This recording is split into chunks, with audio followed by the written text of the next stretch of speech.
Olha, antes de começar oficialmente o carnaval deste ano, a Secretaria de Manutenção da cidade, a SEMAN, executou diversas ações para garantir que os foliões pudessem brincar com segurança e tranquilidade, desde os primeiros dias de festa.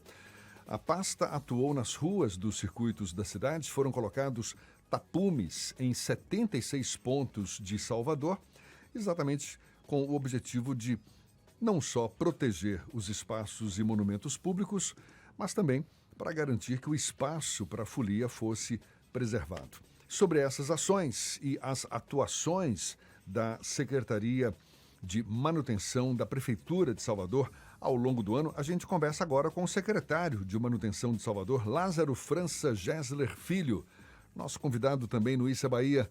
Muito obrigado por aceitar nosso convite e seja bem-vindo. Bom dia, secretário. Bom dia, Jefferson. Bom dia, Ernesto. Bom dia a todos os seus ouvintes. É um prazer estar aqui com vocês e poder falar um pouco da nossa Secretaria de Manutenção, da nossa cidade e do nosso carnaval. Sobre os tapumes, esses que foram colocados em 76 pontos, não é isso? De Salvador para principalmente proteger os espaços e monumentos públicos. Funcionou como se esperava durante o carnaval, Lázaro? Porque, me parece, houve registro de alguns furtos de tapumes, acho que na Praça Castro Alves, também no relógio de São Pedro, não é isso?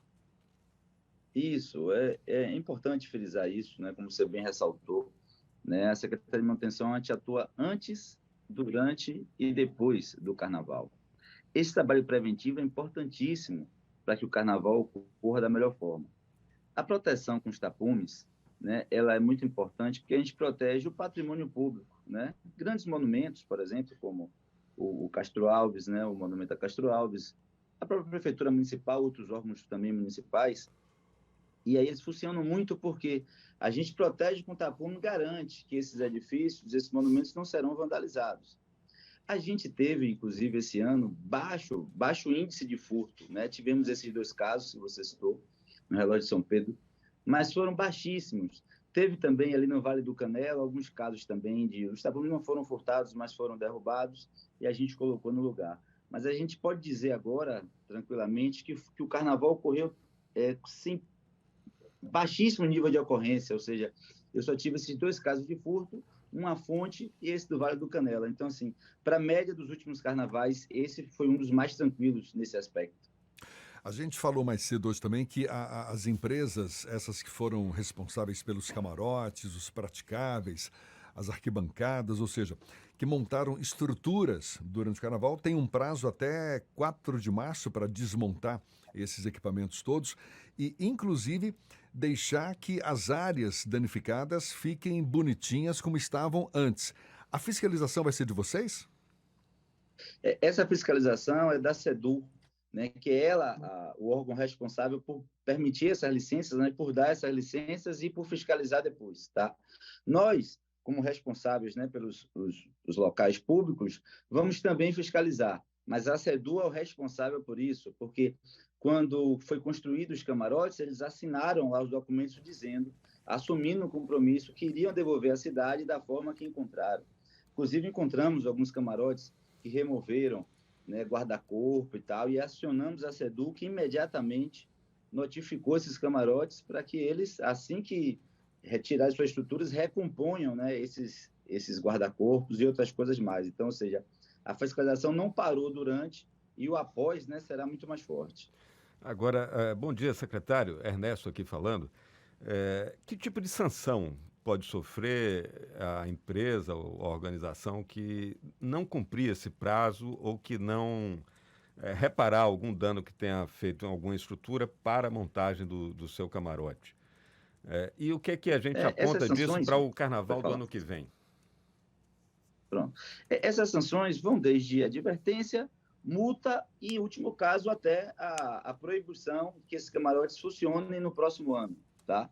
Então, ou seja, no primeiro momento, a SEDU vai notificá-los para que eles, né, recomponham o que fez. Não fazendo isso, né, eles vão atuar com multa.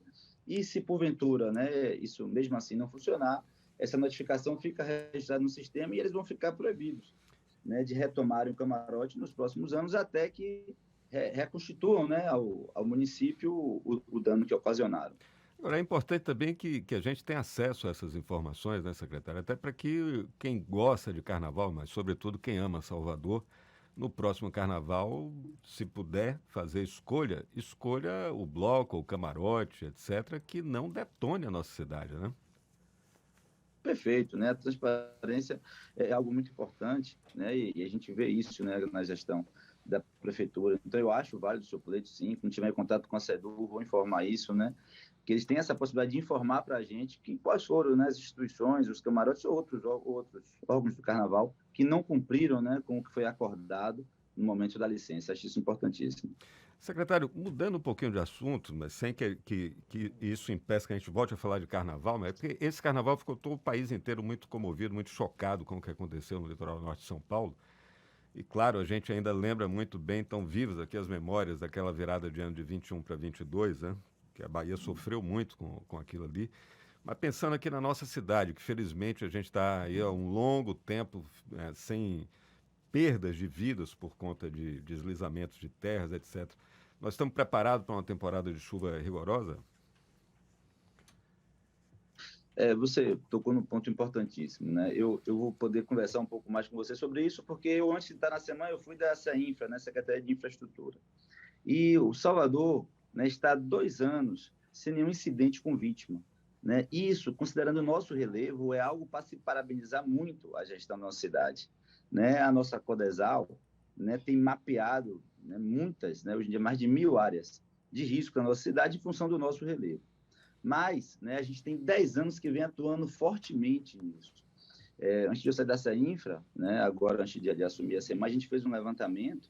Nos últimos 10 anos foram investidos 170 milhões de reais em encostas, né, sejam elas encostas definitivas ou proteções temporárias, como a Geomando. Então, esse resultado do trabalho faz com que Salvador esteja mais preparada para enfrentar. Mas o que a gente aprendeu também é que nenhuma cidade está preparada para enfrentar aquilo que aconteceu agora, né, lá no litoral de São Paulo. Nenhuma cidade, né? 600 milímetros de chuva é muita chuva, tá? Então, a gente hoje, né, Salvador está muito mais preparada, né? 2 anos sem nenhum incidente, mas sabemos que com a natureza ninguém pode brincar ou pode enfrentá-la, né? A gente vai trabalhar e estamos trabalhando muito, né, para que agora, passou o carnaval, né, a semana já está pensando na Operação Chuva. Hoje eu já começo a planejar a minha Operação Chuva, que em março a gente faz a pré-operação e em abril a gente começa a Operação Chuva junto com a Codesal e demais órgãos do município. Mas é se preparar, tá, e esperar, né, que a gente não tenha uma chuva como aquela, porque realmente aquilo ali foi um fato extraordinário que nenhum município está preparado para aquilo. Você diz que a cidade está preparada, tanto que há muito tempo a gente de fato não tem registro de mortes, né, de uma situação mais trágica por conta de chuva, temporais e tudo mais. Mas qual é ainda o gargalo aqui na cidade? O que pode representar preocupação numa situação como essa? A gente tem, a nossa cidade especificamente e outras também, tem um problema que você tem um relevo, né? A gente tem uma cidade com relevo peculiar, tanto que a gente conhece como cidade baixa e cidade alta, e o gargalo que você diz é a ocupação irregular, né, de encostas. O ideal seria que ninguém te ocupasse essas encostas, esses morros, mas a gente sabe bem, as pessoas não vão para lá porque querem, então a gente está muito ciente disso. Então não é tirar as pessoas e botar e as pessoas se verem, não é isso. Toda a gestão municipal, estadual, tem a preocupação, né, de que a gente possa reduzir o déficit habitacional, né, e com isso possa tirar essas pessoas de área de risco. Mas esse é um grande gargalo. A verdade é que esses locais não eram para ter habitação humana, né? Esses morros, essas encostas estão lá há muitos anos. Né? A gente tem uma falha geológica aqui em Salvador. Só que as pessoas habitaram isso há muitos anos. Há uma dificuldade incrível em retirar essas pessoas, né, desses locais, porque você precisa ter outro local para colocar. Não há recurso, né, para que a gente possa fazer todas essas encostas, são muitas na nossa cidade, como eu falei, mais de 1.000 pontos mapeados, né, não há recurso para isso. Né, eu digo, não há recurso mesmo, nem se você juntar município, estado e governo federal, você não vai conseguir fazer a totalidade das encostas que a gente tem em Salvador, isso sem contar os outros municípios, né, da nossa Bahia. Então, ou seja, o que a gente tem que fazer é ir aos poucos protegendo essas áreas. E aí a gente vai levando em consideração fatores de risco, que são os fatores: quantidade de pessoas que habitam, tipo de material da encosta, se passa uma via embaixo, se não passa. Então, assim, um conjunto de coisas que a gente vai mapeando quais são os principais riscos e aí a gente vai tratando. A Codesal também tem um sistema de alerta e alarme para esses pontos, para que as pessoas possam sair se a chuva atingir uma quantidade de milímetros. Então, assim, a gente está preparado não só com o que a gente vem fazendo, mas também com sistemas que a gente possa alertar a população em caso de risco para saírem das suas casas. Então, eu até costumo dizer isso, não existe resposta simples para problema complexo, né? Mas a gente vem trabalhando ano a ano para que Salvador continue dessa forma, reagindo bem às precipitações da natureza. O senhor falou corretamente que nem juntando município, estado e governo federal é capaz de reverter uma situação que se consolidou ao longo de, no nosso caso aqui, ao longo de séculos, né? Que a gente ouve falar em deslizamento aqui desde o século XIX, talvez, ou até antes. Mas a gente viu aqui, nos últimos anos, e a cidade, claro, bate palmas para isso, uma ação combinada, ou pelo menos complementar entre as duas esferas de governo, assim como foi na pandemia, assim como foi agora no Carnaval, e deu um resultado muito bom, né, que a gente já virou essa página aqui na Bahia. Então, Prefeitura e Governo do Estado estão alinhados, estão articulados, ressalvam-se as diferenças políticas nessa hora, secretário? O senhor tem contado com o Governo do Estado? Perfeito. Realmente, ao longo dos anos, né, há uma parceria nesse sentido, né, desde os governos anteriores municipais, de que o governo do estado executou algumas encostas, né, com recurso federal, inclusive, na época. Né, depois, o município, né, vem executando, né, eu falei aqui a monta de mais de 170 milhões executados. Então, assim, a gente vê o esforço, né, tanto do estado quanto do município, para que essa situação esteja, né, da forma que está hoje. A gente espera, né, que o governo federal também possa lançar programas para isso, né, que após esse desastre, isso possa precipitar de que seja o mais rápido possível lançado programas que tanto o governo quanto o município possam aderir e executar mais e mais contenções para a gente reduzir esse risco. Para a gente encerrar, secretário, qual deve ser o foco da sua pasta pelos próximos meses, levando em conta que Salvador sempre precisa de manutenção, não é? Em todos os níveis. A gente vira e mexe também noticia aqui ação de vândalos em equipamentos públicos. Mas, enfim, qual deve ser o foco na sua avaliação? A manutenção é algo constante, e cada vez que a cidade vai crescendo, é o que acontece com a nossa cidade, né? O prefeito foi entregando mais e mais equipamentos públicos, cresce a necessidade de manutenção.